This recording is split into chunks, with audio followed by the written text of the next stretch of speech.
Welcome to Cornbread and Kool-Aid podcast, online, live, 2 days before the NFL draft. My name is Demetrius.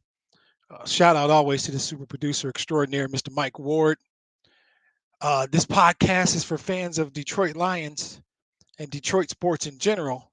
Right now, today, specifically the Detroit Lions. It's been a minute. We took a little break. We kind of slowed the pace down in the off season, but we'll kick it back in. We'll talk Pistons. We'll talk Tigers. We'll talk college, more stuff. But today, and I'm breaking the rules of podcasting wide open, which is you generally don't say when the time, right? The exact time. People listen at different times. There'll be people who might join live. There'll be the dudes who need to get on Twitter and give me grief. But there will also be people who will listen to this later. So it's important to me, especially doing something like this, that I let you know. So I am recording on Tuesday. Why is that important? Because something could happen, right? Something could happen literally while I'm talking. Something could happen between now and the time you view this that changes it. And you might say, wait a minute, why is he talking about this when that happened, right? So I'm recording Tuesday afternoon. This is the 26th of April, 2 days before the NFL draft. And anyone who knows me knows that for me this is a big deal. Keep all your the draft is a line Super Bowl jokes to yourself. That's not what it's about for me. For me, it's about I am fascinated by, I get excited by one of the things, or maybe even the thing that matters to me, is around team construction. Right? I think team construction is the key. I think I think the best organizations, the sustainably good organizations, they know how to draft. They draft well. That's the thing, that if you go back and look, they draft well. And I have said consistently, for those people who and I get grief, right? And I say it not because it bothers me, because it doesn't. I titled the podcast what I titled it because I know who I am, and I don't run away from it. I'm not scared to call into the radio and challenge that guy or his minions or the people who say all the negative stuff. They can be that. That's not who I am. So yes, the NFL draft is a big deal. I think that, particularly now, when I believe we have a GM who knows what he's doing. Pause for laughter, because we've never had one of those. By the way, I think I've said many times on many podcasts, we're at the precipice of a I think what's going to be a really good sustainable period for Detroit Lions football and Detroit sports in general. I think you could look at the Tigers and say the same thing, and the Pistons as well. So today is about the NFL draft, and so we will do our thing. Hopefully, you like the show. If you do, make sure I know. Right? We're on Twitter, we're on Facebook, we're on YouTube. Find a way, like retweet the podcast, or follow, whatever it is you do to show that you like or appreciate something, even if you don't. And I have met people. I have joined a number of. I've done draft mock drafts, and there are people who are Lions fans who don't agree with a lot of the stuff I'm going to say in the next 40 minutes or so, and that's okay. That's okay. We all love that team, even if we show it in different ways. And if you're one of the dudes that calls into the station and asks for people to get fired or whatever, that's cool. You guys know who my enemy is. My enemy is a certain kind of guy who calls the sports talk radio station, and Mike and I named him Dumbass Dan. There's probably not a podcast that's gone by that I've done that I haven't in some way referenced Dumbass Dan, because that is the person who drives me the most nuts. That is the person responsible for this podcast. The mindset of that kind of person is what uh, uh, really brought forth the thought and the conversation that Mike and I had, that I should do a podcast. And it's just fun. It's mostly fun. I love talking sports, and I reference the people I talk to about it.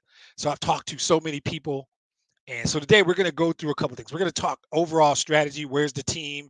I know that's not popular. People are like, in the journey. That's fine. We got to talk about that, because I think that what they do next weekend, this weekend, matters. Where they are in their journey will determine what they do. And everyone doesn't agree with that. I'm going to talk a little bit about that. Why I, of course, disagree with a lot of people and a lot of guys that work in sports talk radio who think they should do certain things. We're going to talk about the early pick.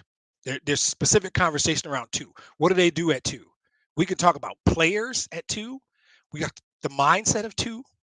the second pick overall. When I say 2, for those of you who are, I mean, if you're listening, you probably know, but the Lions own the second pick. You know, so we're going to talk a lot about 2, and then we're going to talk about 32 and 34. So I probably won't go beyond 5 picks. Their first 5 picks are, they have 2 first rounders, 2 and 32, a second rounder at 34, and I think 2/3, 66 and 97. I have one of those trade charts around here somewhere, which I might reference. So I'm going to pull that out. Yeah, we got that right here. So, yeah, 266 and 97. Sorry, I might have quoted that wrong. Yeah, 66. So we're going to talk first, second, and third round. Because I could be here all night doing it, and nobody wants to listen to that. So, and then we're going to talk. We're going to talk about what could they do at 32 and 34. Talk a little bit about players that are still out there, free agents that are still out there available, and where they are cap space wise. So it's all Lions. It's mostly draft. It's just my philosophy, which a lot of people don't agree with. If you do, that's great. I hope you do. If you don't, we can agree to disagree, and it's all good. So let's start with like where the team is. And this is the part where nobody wants to hear, because I'll quickly give you my thoughts, right? My thoughts are this. Uh, a year and a half ago, maybe even before that, but when Sheila Ford Hamp, who now I think doesn't use her maiden name, she's Sheila Hamp. I, all respect, just call her Sheila, right? Sheila took over. She told us in her words, she told us in her actions that this was a long-term play. This is a long play. And I'm setting this up because I don't understand why some people want these things they want. She said this was a long play. She said it when she gave Brad Holmes a 5-year deal and when she gave Dan Campbell a 6-year deal. That screams we're going to take our time and do this a certain way. Now, if you don't agree with that and you think they should have done a bunch of things to quickly turn this around, we just fundamentally disagree on strategy. And that's perfectly fine. But it makes me question, they told us. They didn't lie to us. They never lied to us, right? They made it clear in their words and in their actions this would be a long-term play, right? And Mike laughs, right? I accepted that. When they put together the consortium, what I call the consortium, which is Rod Graves and Chris Spielman and Barry Sanders and Disner and this group, Mark Hollis, they took their time. They talked to 12 dudes. They talked to 12 dudes before they hired Brad Holmes. That's deliberate. Again, different from what her mom did, which was called Ernie Accorsi, talked to 3 dudes, hired Bob Quinn. So it's not same old Ford, same old lines. It's exactly different than what her mom did. And it is completely different than what her dad did, which was just, hey, Matt Millen sounds good on TV. Let's hire him, right? So it's completely different. But you can agree or disagree with that, and I'm fine. What you can't say is that they've lied or misled us. They have been consistent in everything they've done. The trade of staff, all that stuff. So I'm not going to go through it all again because I've done it in past podcasts. What I will say to you is, why now, a year and a half into what is clearly like a 3-year rebuild minimum? They traded Stafford, passed up on a trade that would have helped them this past season, would have made them better this past season. They passed that up, traded Stafford to the Rams because they got a 1 this year and a 1 next year. That was a statement they were making to us that, guys, we need you to be patient. This is what we're doing. This isn't even cornbread and Kool-Aid. This is because I'm not talking about do I agree with the philosophy or not. Well, yes, I am. I happen to agree with the philosophy. This is me saying, why now, a year and a half into what they have consistently told you is a 3-year rebuild, do you want them to act like they're not rebuilding? You want them to give up assets and then give Deebo Samuel, for example, $100 million, $80 million, $90 million. I don't get that. We'll get into detail about why Deebo's a horrible idea. Why do you want them to act that way? And the thing I hear, right, the lemmings that call the radio station and do whatever that guy tells them says, you got to pick up the phone. First of all, none of us know if they called San Francisco. You don't know. I don't know. The dude on the radio doesn't know. I've heard reports they did call, right? Great. You feel better? Does the knowledge now that they tried make you feel better? Because I don't get that. I don't get that. And I hope that call was simply, hey, what are you guys asking for? Oh, no thanks. Goodbye. Because we don't need Deebo Samuel. And before you yell at me like my brother says, oh, we're just cheap. It's not about money. It's not about money. A, We have two guys on our team that, in my opinion, can do pretty much together between DeAndre Swift and Amon-Ra St. Brown. What Debo brought to San Francisco, the skills he brought, the thing that makes him appealing to all you guys, I think between Amon-Ra St. Brown and DeAndre Swift, we have guys who can do that. If that's what we want, that kind of versatile weapon in our offense, pretty sure DeAndre Swift was amongst the leader in running backs with catches. We saw Amon-Ra St. Brown light up in the backfield due to jet sweeps. I'm sorry. I think we have two pretty good players who can do what he does. Nowhere in there did I say either of those guys is better than Debo. So don't try that. Keep that tweet to yourself because I'm not hearing it. What I'm saying is if we are looking for that skill set, and there's a degree of that we saw last year in our offense, I'm not sure we don't already have it. I believe Amon-Ra St. Brown's only going to get better. I'm not sure we don't already have that skill set. So I would say, I don't think we need him. I don't think we need him enough to give up 2 draft picks and drop a $90 million check in his lap. No. And that's not about cheap. That's about why. Second, might be equally as important, Debo doesn't even want to do that anymore.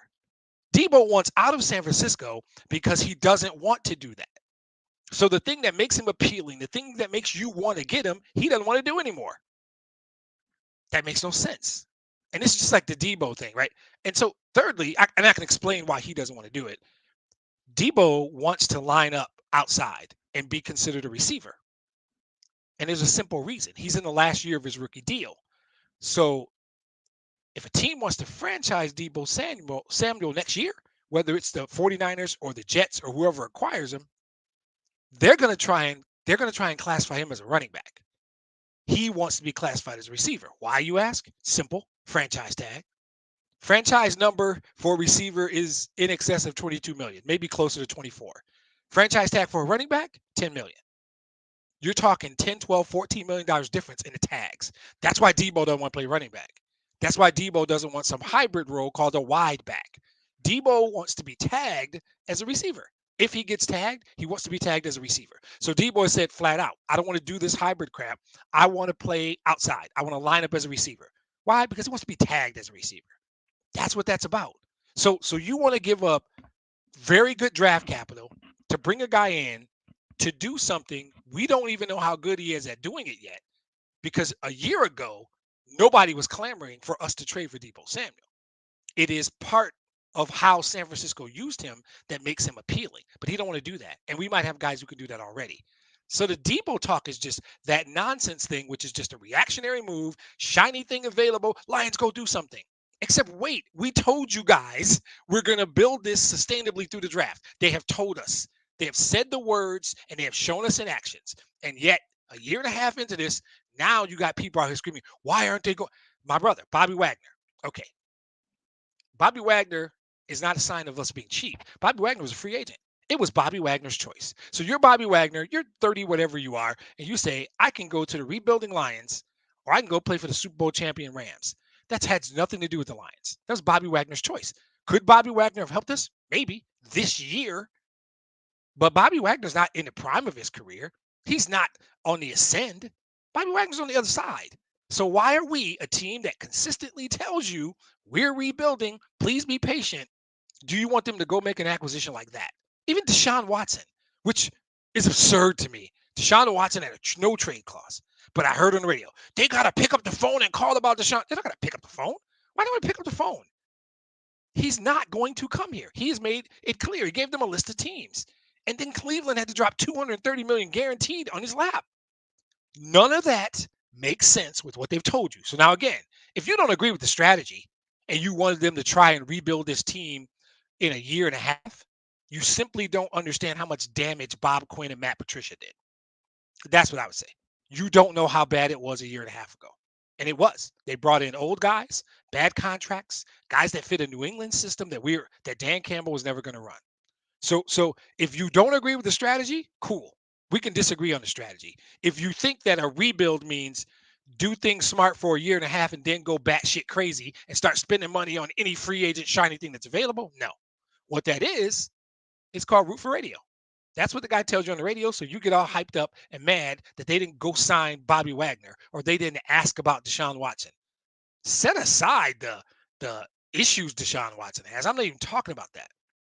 he would have had to want to come here, which he didn't. He gave him a short list, and then you would have had to drop, and which we probably would have. I wouldn't have argued if he wanted to come here. I'm not sure that they wanted him, but again, they've told us for a year and a half what they're doing. They're taking their time. They're trying to build something that'll be sustainable. So yes, what does that mean? That means draft. That means don't go out and sign some reckless free agent. It means these 1 year deals, like they gave Tyrell Williams, like they just gave DJ Chark, because you don't those don't kill you. If Chark works out, we can re-sign him. We can offer him, or we can draft somebody this year who we have for 4 years at minimum, 5 if you draft him in the first round, who's a probably a really good player because we got the draft capital, right? Just from a strategy standpoint, I'm sometimes lost in the things I hear from Lions fans, and it the idea like draft a quarterback. I know I'm in the minority, and I'll say right up here, it depends on how we're talking about it, right? I am of the opinion that we have a quarterback. I met a guy this past weekend who disagrees. I was in a mock draft with a guy who drafted a quarterback for the Lions at 32. I don't think that's insane. I just don't agree with it. I just don't. I've been consistent. I'm not saying I'm right or wrong. I'm saying what I always say. None of us know. Those of you out there who think you know what Jared Goff is, I'm sorry, that's BS. Because what you've decided is you're going to take his last year with the Rams and define him, or the first 10 games with the Lions. You're going to ignore the 2 years before that, where his productivity was good. He took his team to the Super Bowl. You're going to ignore that, give all the credit to Sean McVay. You're going to ignore the last 6 games of last year, where I saw improvement. You're going to ignore the fact that there's no talent around him in terms of receivers. There wasn't. You can ignore those things to paint your narrative, and that's cool. I have no issue with that. I just don't agree with you. I just don't agree with you. And I think that it is easier to build up a really good team with a good defense and a good running game and a good offensive line and go get your quarterback. How many quarterbacks moved this year? That's not going to be the exception. It might not be as many this year every year. Every year, there will be an opportunity to go get an established quarterback. If you have the capital, if your cap is healthy and you're a team on the brink of winning. Because a Russell Wilson will leave his home of 12 years and go move to another city for a chance to win. That's what they will do. You will have an opportunity to go. Now, baseline, I think there's 4 or 5 great quarterbacks in the league. And then I think there's a group of about 20 guys that are pretty good. And I think Jared Goff's at the bottom of that group. I think Jared Goff is in that group, not at the top of that group. I think if you had better talent around you, Jared Goff could win. See 2018, 2019 Rams. That's what I'm saying. If you had a good, talented team around Jared Goff, you can win. We know this. This is factual data. I'm not making this up. This isn't cornbread or Kool-Aid. It's facts, right? Nobody in this draft is better than Jared Goff right now. We can disagree. There is no quarterback in this draft that's better, that could beat out Jared Goff this season. And depending on what you think of Malik Willis's upside, and that's the one exception, I'm not sure there's a quarterback in this draft who would beat out Jared Goff a year and a half from now for that season when we will be good. Malik Willis might have scary upside, but that's a project. I don't know if you guys want to ignore and just go, oh, physically gifted. There's more to it than that. Now, like the mock draft I was in this weekend, if you take Malik Willis at 32 and not 34, specifically 32 because it gives you an extra year with the 5th-year option, and sit the kid down and say, you're not playing this year. Your job is to learn. I might not have a problem with that. I don't think Jared Goff has a problem with that. And then if Jared Goff goes out and balls out and Malik Willis shows enough in practice that you think he's ready, guess what? Jared Goff has value. You can probably move Jared Goff for an asset, whether it's draft capital or player you need. If Jared Goff stinks up the joint and Malik Willis is ready, that's an easy answer. If Goff stinks up the joint and Willis is not ready, we got 2 draft picks next year. I wouldn't have a problem with Malik Willis at 32. Now, there are people who think there's no chance Malik Willis gets to 32. That's the problem. I'm not taking Malik Willis at 2. I'm not even having that conversation. Forget that. None of this is a Goff thing. I don't think there's a quarterback in this draft that will be better than Jared Goff for sure in 2 years. I don't care what you think about Kenny Pickett. He's got drawbacks that people talk about. The tiny hands or whatever. I don't know. We can talk about Matt Corral. We can talk about Desmond Ritter. I don't mind Sam Howell, actually. If you take Sam Howell later, I'm not going to sweat that. I might not sweat Sam Howell at 34. I wonder why not just take him at 32 and get the fifth year. If you take Sam Howell at 66, I'll get on here and I'll give it a thumbs up. There's not a quarterback in this draft. Now, next year's draft is a different story. That's why you can wait. You can wait. And whatever happens with Goff happens. If Goff plays really, really well, that's okay. You can still take a quarterback next year. If Goff plays really, really well, you're probably somewhere in the mid-teens drafting, and you might not, but you got 2 picks, so you could move up and get the quarterback anyway. If Goff plays out of his mind, how about this ridiculous idea? Let's extend Jared Goff. Nobody wants to hear that. That's just absurd, right? So I don't know. The quarterback questions were I don't think we know exactly what Goff is because I don't think we've seen him. And that's not true. I think we do know what Goff is. Goff is a guy who can win you games if there's talent around him. Now, everybody wants this superstar quarterback who can win even when he doesn't have talent because they benchmark everybody against like Brady or Manning or Aaron Rodgers. You can't do that. That's just absurd. You have to benchmark Malik Willis against Sam Howell, Matt Corral, other quarterbacks in this draft, and obviously Jared Goff.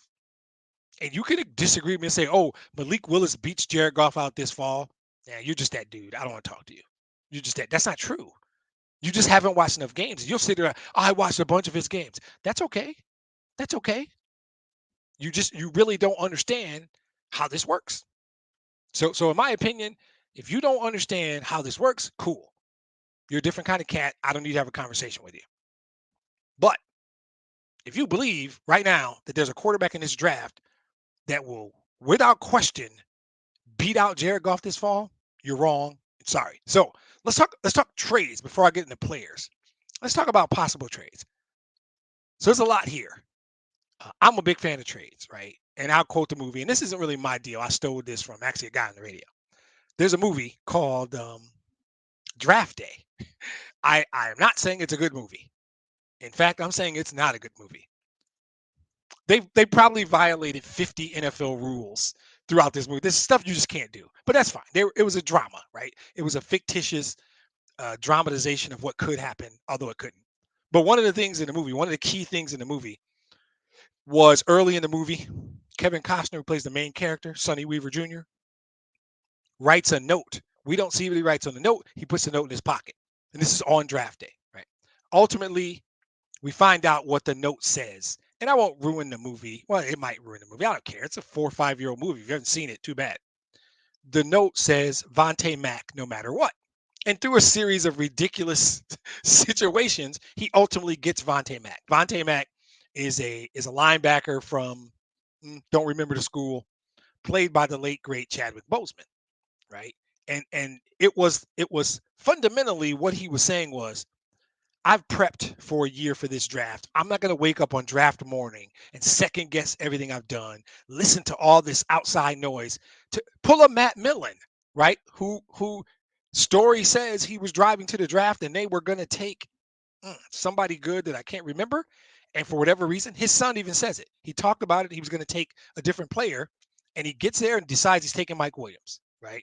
A wide receiver who has set out a year, came in out of shape, was a horrible pick. It was a top 10 pick on another wide receiver. But that morning, by all accounts, Matt Millen woke up with his mind set because he had trusted the data, he trusted his scouts, he trusted his board. And then he got to the facility and changed his mind. So part of this movie was Sonny Weaver put this note in his pocket to remind him that this is not the time to question everything you've thought, everything you've done, everything you know. This is the time to trust your data, trust your stats, trust your board. And that, for me, thinking about that from a Brad Holmes perspective here, I think the note in Brad Holmes' pocket should say, trade down no matter what. Because I'm that guy. I'm that cliche dude who believes that number 2 pick is an asset, not a player. And there are people who fall in love with players. But I believe that if you are good at this, if you're diligent with this, if you really, really do your homework, this is a really deep draft. This is a really deep draft. And so the trade chart, for example, says that the second pick is worth 2,600 points. I'm not going to do that. I'm not. There's all kinds of trade options, right? Trading down from 2, if you go down, I'll just do it this way. To me, there's a bunch of players I like. I don't love anybody. I don't love anybody whose name would be on the Sonny Weaver note in my pocket. There's a bunch of guys I like. I like Jermaine Johnson. I like Kyle Hamilton. A lot of people are falling out of love with him. Obviously, I like Trayvon Walker, Aiden Hutchinson, Kayvon Thibodeau. Of course, I love those guys. But I just ran off 5, 6 names that I like, right? 7 maybe. 6 there, right? And if you like Willis, cool. I don't. That's 6 guys I like. And I didn't talk about the offensive lineman because short of some trade of Decker, which I have not heard anything about, they're not going to draft an offensive lineman at 2. I believe if you can trade back and the chart works out and the value works out, I don't know why you don't call the Giants and say, do you love one of these quarterbacks? You want to give us 5 and 7 and we'll give you 2 and I don't know, maybe it takes 34, 2 and 66 and a 2 next year. I don't know. 5 and 7 is better than 2 because the player you take at 2 is not necessarily can't miss. And there'll be a player taken around between 7 and 12 that's going to be a star in this league. Guarantee you. Might be one of the offensive linemen. Maybe it's Evan Neal. Maybe it's Cross. Maybe it's Ekwonu. Maybe it's one of those guys. There's a world where that's Malik Willis. I don't know. I know that I don't think there's a huge gap. There are people who love Aiden Hutchinson. They say he's can't miss. And then yesterday, everybody's saying, nope, that's Trayvon Walker. And then there are guys who are saying, you know, what about the numbers? There are people who still love Jordan Davis. There are people who say Jordan Davis can't play every down. He's out of shape. The point is, there are so many good players in this draft. I still believe trading down from 2 is the best option. I don't think they're going to do it. I think they're going to take the player they have highest on their board, and I won't argue that. It's going to be tough unless they go way out of bounds. It's going to be tough for me to complain about the number 2 pick because I just don't see that big a gap between anybody they could take at 2 and anybody they could take in the top 7 or 8. There are people who don't love Hamilton. Too high for a safety. Do they have need at safety? Sure. There are people who think Derek Stingley Jr. is a better corner than Sauce Gardner. Maybe. I know the Lions have their board. And my whole point of the draft day story was trust your board. Don't listen to me. Don't listen to nonsense guys on the radio who now, or even Mel and Todd and Daniel Jeremiah. All these guys have their own reasons and thoughts to do stuff. And all this information. To me, Kayvon Thibodeau looks like a stud. I'm not buying all these stories. The guy doesn't love football. I'm sorry, what? You don't get to where you are. You don't become an elite level top 5 draft choice. You don't become a unanimous All-American at a Division I school if you don't love football. So I don't buy that. That's a bunch of draft talk, guys trying to knock him down the board. This was going to be interesting because I have no idea. I have no idea what they're going to take. I don't know who's going to go 1. It would be easy if I knew who was going to go 1. I would start targeting in. But you could talk about Trayvon Walker, the rush in out of Georgia, 6'5", 272. They talk about rare physical tools and being a disruptor. Okay. I do like the idea of having an elite defensive line. And if you get any resemblance of Romeo back and the 2 second-round picks from last year, Onwuzurike and Aleem McNeil, and you still have Brockers, you add an elite defensive end, whether it's Hutchinson, Thibodeau, or Walker, or Jermaine Johnson for that matter, you could have an elite unit. You have the opportunity to have an elite unit. If you trade down, get 5 and 7, you can get 2 of these guys. You can get one of these guys and you can get Davis or some interior guy and have an elite defensive line. I can tell you who would love the idea of an elite defensive line, a guy named Dan Campbell, because that's how Dan Campbell gets down. Hutchinson is obvious. We know Aiden Hutchinson out of Michigan. People talk about his motor. He's more than just a motor. He's technically sound. You know, he's physically polished. And his production is there. You can't argue Aiden Hutchinson. Thibodeau, people have questions about. Jermaine Johnson is 6'5", 254, and he blew up at senior week when he ran a 4.57, 4.58 maybe. But he ran these what they call the 10-yard splits. He ran a 1.55 10-yard split. And if you don't know, that's an indicator of explosiveness, which is important off the line as an end, right? It is get what they call get off the ball quickly, right? So I don't have a problem in any of those. If you feel corners a need, and I don't, not as big as the ability to get to the other team's quarterback, but I'm a guy who doesn't think Jeff Okudah is dead. I don't refer to Jeff Okudah as dead. I don't think Jeff Okudah is someone that we're.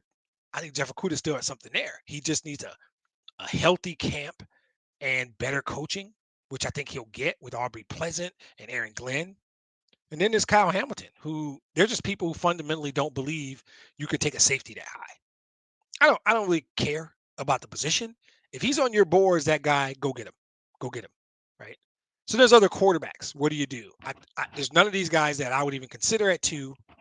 My thought is the 32nd pick has an intrinsic value because of that fifth year. And there are people who don't agree with that, and that's fine. Um, I think that there will be teams, depending on who's sitting on the board. And my prediction is that somebody's going to take Willis well before 32.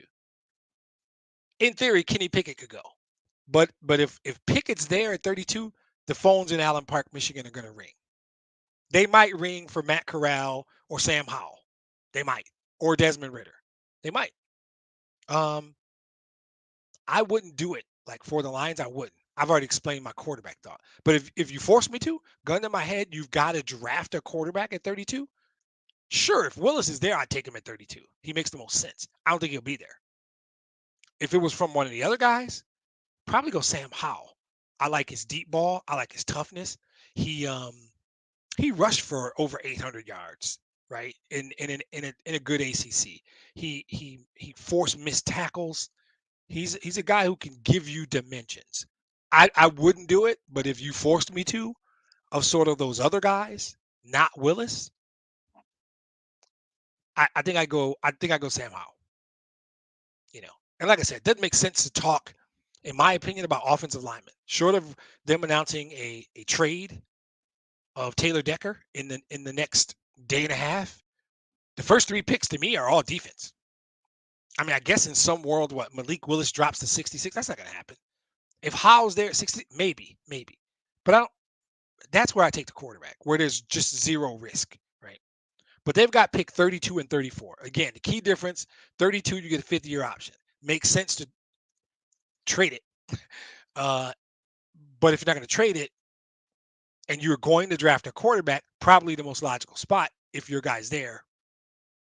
And also, if a guy's injured, you could think about it that way. You could think about if somehow Jameson Williams drops that far, or even Ajabo. That might be a good spot to draft David Ajabo. You're not going to get him. You redshirt him. You've got that extra year. I'm not sure I care about the extra year unless it's a quarterback, though. So I don't really know. But who could be there? And I'm going to drop some names, not saying they'll be there because they might not. These are the guys that if they fell, a couple of these guys probably will be there. If Treylon Burks is there, depending on what you did at 2, you got to think about that. I think that guy gives you kind of a Debo element, but I also think at 6'2" and 225, he can line up at the X, and he ran a 4.55. So I line that guy up on the outside any day of the week. Let Josh Reynolds be on the other side, or a healthy Cephas, and put Amon-Ra St. Brown wherever you need him. I like Burks. One of the new hotness is Nakobe Dean, a guy who at one time was talked about at 2. Nakobe Dean will be there at 32. He didn't run a 40 at the combine or something, so people just fell off. I saw 3 Georgia games, like every play, and probably 3 more I saw parts of. I think Nakobe Dean is a football player. He's a really good football player. I have no problem. If Nakobe Dean falls to 32, I might run that card up, right? I'm not going to talk about guys like Jordan Davis or Devin Lloyd. I don't think they'll be there. I don't think they'll be. There might be a world where Jameson Williams is there. Maybe. So there's mixed reviews on Jahan Dotson. There are people who like him, people who don't. I don't have a real problem with him, except he's 5'11". And I feel like we have that guy on the roster, right? I think we should draft a guy 6'2" or bigger to play receiver. We need an outside guy, an X guy. Take the top off the defense, preferably with speed. There's a kid named Watkins that I like later. But if you're going to go receiver at 32 and a Burks is there, I like it. If somehow Williams falls down there, you sprint up to the podium with that card. Daxton Hill out of Michigan. Yeah, we need help at safety. I think he's versatile. He could probably play single high. He could play nickel. He can probably play outside corner. I think that dude's going to be a steal for somebody. I don't love his school, but I like the player. I'll put it that way. And there's a corner out of Clemson named Andrew Booth Jr. who I like down there, 32 or 34. That feels like that would be a good pick at 34. Could give us some depth in the corner at corner. I like it. And there's other guys. Lewis Scenes, a safety that a lot of people like around 34. Christian Watson. I might have said Watkins. I mean Watson. He's out of North Dakota State, but he's 6'4" and he's fast. Pickens out of Georgia, another guy, 6'3", fast, right? Those are the kinds of guys who I have no problem with those guys at 34. They make sense to me. They make sense. So there's things they could do at 32 and 34. I think it's critical if they don't trade out that by the time you get to pick 35, the Lions should have 3 players that should make an impact on the team. That should be starters. 32 and 34 should be starters, unless you go like quarterback at 32 or something. But that's how you build, and that's the right way to build. Despite what your favorite dude on the radio is telling you that they got to go make phone calls on Deshaun Watson and Debo Sam, they don't. They shouldn't. That's not a smart move. That's not. That's not. Because if you're a guy who feels better just knowing they made a call, then we're just different dudes, right?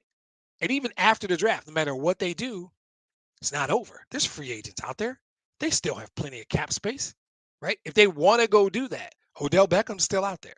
Julio Jones is out there. If you're that dude who says, to hell with the plan, abandon the plan and go get some guy over 28 years old who's no longer in the prime of his career so I can feel good that you're trying. If you're that dude, I hope they don't listen to you. But if they did, Will Fuller's out there. Keelan Cole, Jarvis Landry's out. There's guys out there, right? Edge rushers. Jadeveon Clowney's out there. How good is that money going to spend? Melvin Ingram's out there, right? Justin Houston's out there. There's guys out there. There's linebackers, Dante Hightower, Kenny Young, the guy from Kansas City, Hitchens. There's guys out there. I don't like any of those ideas. I threw them out there to make a point.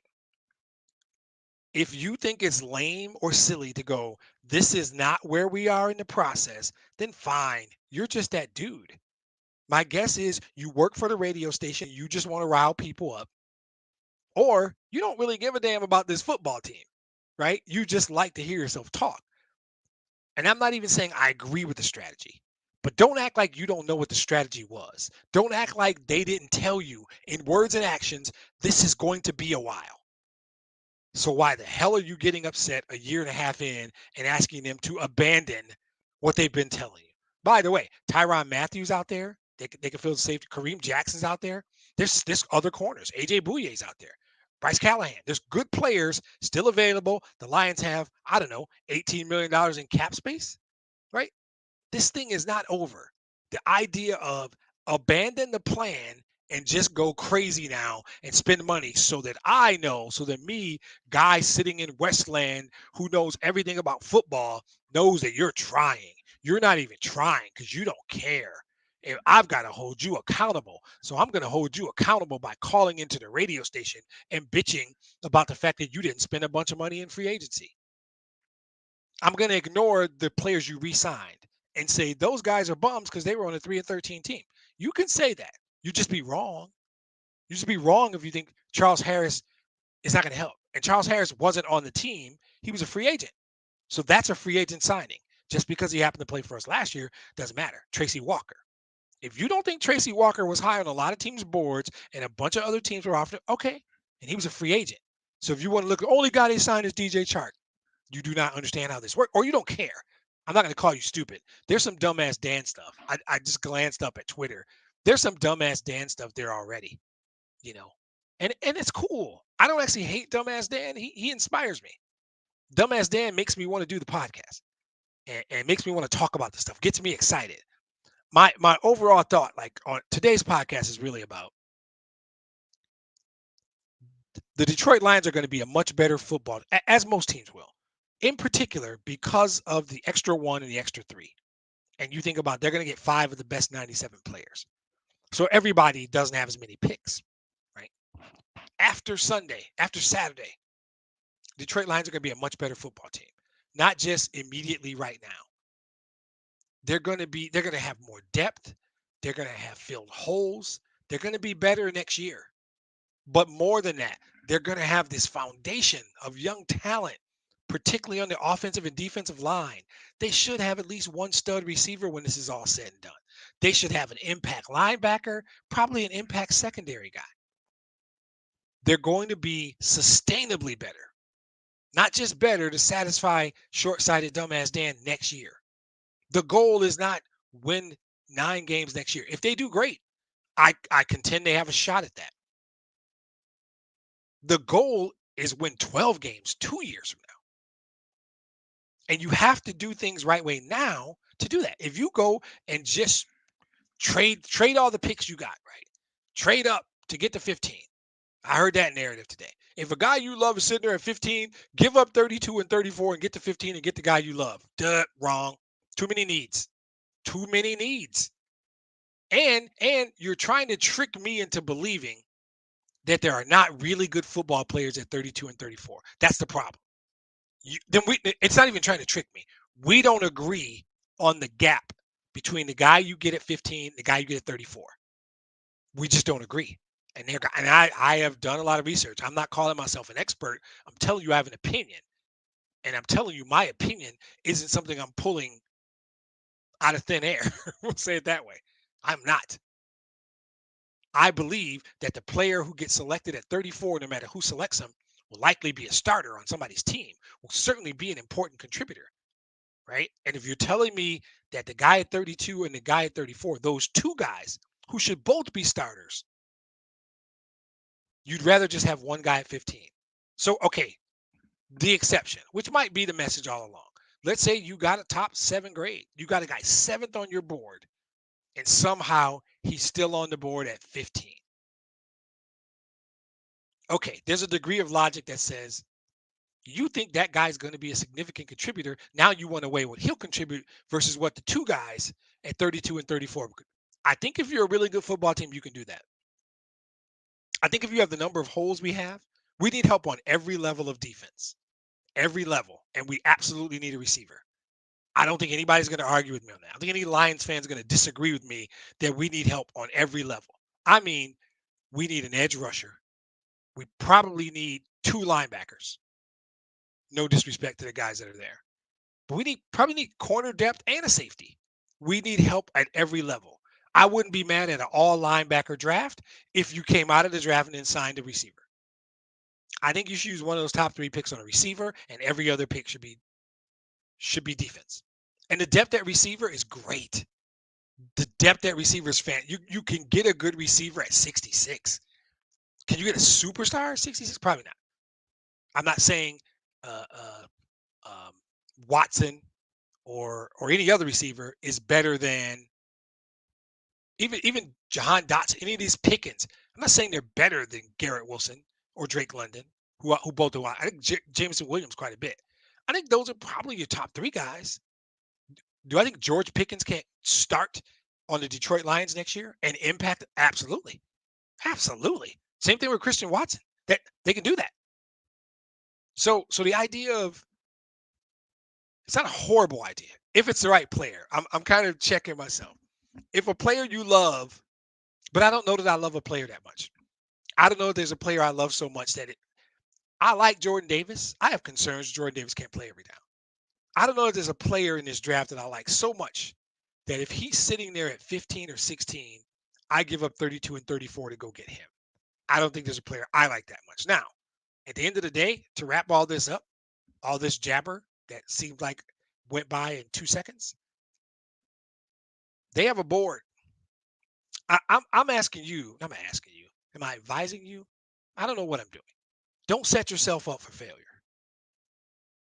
I think you're setting yourself up for failure now because you're just being impatient. Everything they've said to us, everything they've done, and I mean everything they've done by, like I said, the type of contracts they gave Tyrell Williams and DJ Chark. I mean the signings of other guys, the Charles Harris signing, for example. I think the signing of Campbell and Holmes, the trade they decided to accept for Stafford, all these things indicate long-term project. You cannot a year and a half in, get pissed off because they're not acting like we're just a player away, because they're not. They're not a Debo Samuel away. And if you trade away draft capital and drop $90 million in Debo's lap, you might win 7 games. That's the wrong play. That's some Bob Quinn shit. That's 5 years to Vitae. That's Jamie Collins. That's a bunch of expatriates. That's not the play. And they have not lied to us. They've been consistent. So I don't get that piece. But this podcast is called Cornbread and Kool-Aid for a reason. I'm an optimist by nature, and I will say it almost doesn't matter what they do. They're gonna do something really horrible for me to not like the draft. Because I love the draft and I think your team gets better if you do it right. Now, truth, I didn't love Jeff Okudah 2 years ago. I didn't love that pick because I thought there were some better players. Last year, my friend Chris will attest. I texted him immediately after the 6th pick and said, if they say any name other than Penei Sewell, I'm done. Right? To me, that was a no-brainer. That was easy. I don't think this draft is like that. We don't even know who number 1 is.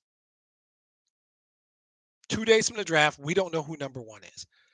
What that screams is that this is a very balanced and deep draft, especially at positions we need. It's deep at wide receiver. It's deep at linebacker. It's deep in the places we need it to be deep. This is a good thing. So I'm about trade back from 2 and get even more picks. I'm not the guy who says trade up, trade to 32 and 34 to get to 15 or 16. If there's somebody you love, okay. There's nobody I love that much. I mean, as much as I love like Hamilton, if Kyle Hamilton's on the board at 15, I would think about it. I don't know that I'm giving up 32 and 34. I'll probably work something else out. But if Kyle Hamilton's on the board at 14, where is he on your big board? Right. So exciting time as always. Covered a lot of crap, covered a lot of stuff. Hope you enjoyed it. Like I said, if you did, I need you to let me know. Go to the Twitter feed and follow Cornbread and Kool-Aid Podcast. Send me a note. I'll follow you back. Um, like us on Facebook. Do whatever you do on YouTube. Retweet the podcast link. Retweet the anything. Just forward it. Find a way. Even if you don't, get at me and tell me what you don't agree with. Send me a note. I'll write you back. Let me know where we differ. Understand, I talk strategy. If you don't like the strategy, different conversation, I'll do a podcast later. I'm going to do one next week, obviously, after the draft and talk about, what's the next steps. But this is the draft. This is supposed to be a positive time. We got 2 1s, a 2, and 2 3s. I don't care what anybody says. Do the whole Lions draft Super Bowl crap if you want. When you got 5 of the top 95, you have an opportunity to make your football team better. And it's not just by picking players. You can move picks. You can do different things. Lions are going to be a better team come Saturday night. They're going to be a much better team come Saturday night. And that's a belief in Brad Holmes that I have. That is a statement of I am sticking with the program. I'm not the dude who believes I know more than Brad Holmes or his scouts. I'll tell you, I told you my thoughts on different guys, but they've told us consistently. So I'm not going to be surprised if they do a very dull, boring chalk thing, and they take Thibodeau or Hutchinson or Walker at 2. At 32, they take the best receiver on the board, or they draft some corner. They draft somebody you didn't expect them. Maybe they take Lewis Cine. Maybe they take Daxton Hill. I don't know. Maybe they take Nakobe Dean if he's on the board, and they do something that's just they pick 3 players at 2, 32, and 34. And they pick 2 players at 66 and 97. And those 5 guys, we look at them objectively. We see 3 starters and 2 rotation guys. That's a successful draft that will help them be a better team next year, and it'll help them sustainably be better in 2 years. Rethink the quarterback thing. If you just love Malik Willis, great, I get it. Rethink the quarterback thing. I do not expect them to draft a quarterback. I will be surprised. I won't necessarily be disappointed unless they draft a quarterback at 2. Then I will be. Rethink the quarterback thing. There's more to it than that. So I hope you enjoyed the podcast. I always enjoy doing it. Thanks again to my man, super producer extraordinaire, Mike Ward. Like I said, I hope you liked it. It's a draft time. We'll be back next week. So quick turnaround. I'll be back on here breaking down who they picked, where I think they fit, what I think the next steps are in terms of free agency and filling some holes. and how I see the draft impacting the Lions next year. Got a lot of input thanks to Art and Alex, brother Kenny, different people who gave me some stuff. Shout out to Bill Carroll, Nuts and Bolts Sports. Good dude, knowledgeable. He does this for a living. So I trust Bill Carroll's word. Bill Carroll does this for a living. So if he tells me something makes sense, I believe it. So but hope you enjoyed it. Appreciate you listening. And we'll be back at it again next week. Have a good one. Enjoy the draft.